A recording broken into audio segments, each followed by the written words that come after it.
Welcome to Telangana వెలుగు. నేను విరాజు. కర్ణాటకలో ఒక విషయం సంచలనం రేపడం అనేది జరిగింది. సో కర్ణాటకలో ఒకరు కాదు ఇద్దరు కాదు, ఏకంగా 48 మంది ఎమ్మెల్యేలు హనీ ట్రాప్ లో చిక్కుకున్నట్టు కూడా తెలుస్తుంది.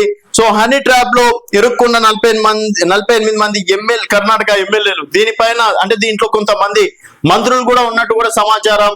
అలాగే ప్రతిపక్షాలు, భారతీయ జనతా పార్టీ నేతలు కూడా దీంట్లో ఉన్నట్టు సమాచారం. దీనిపైన వెంటనే చర్యలు తీసుకోవాలంటూ కూడా ప్రతిపక్షాలు ఇటు కాంగ్రెస్ పార్టీని ప్రశ్నలతోటి చెప్పడం అనేది అంటే అడుగుతున్నారు. అసలు ఏ విధంగా జరిగింది, ప్రజాప్రతినిధుల పైన హనీ ట్రాప్ జరగడం ఏంటి, ప్రభుత్వం ఏం చేస్తుంది, సో ఎమ్మెల్యేలకే రక్షణ లేకపోతే ఎమ్మెల్యేల పైన ఈ విధంగా జరిగితే ఇంకా సామాన్య ప్రజల పరిస్థితి ఏంటి అని చెప్పేసి కూడా అక్కడ ప్రతిపక్షాలు చేసినటువంటి మాటలు.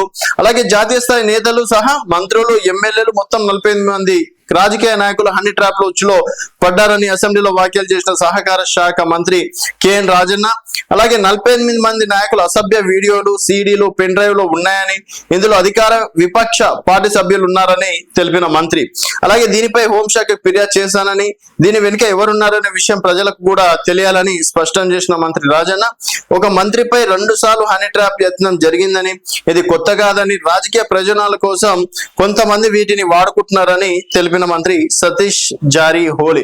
సో మరి నిజంగా ఒక ఎమ్మెల్యే ప్రతిష్ట అప్రతిష్టగా మారడానికి ఈ విధంగా అయితే చేశారని చెప్పేసి అనుకోము. అలాగే ఈ కేసులో ఎవరినైనా అరెస్ట్ చేశారో లేదో తనకు తెలియదని, దర్యాప్తు పూర్తయితే అన్ని విషయాలు బయటికి వస్తాయని స్పందించిన deputy CM DK Shivakumar. So deputy CM Shivakumar కూడా స్పందించడం అనేది జరిగింది.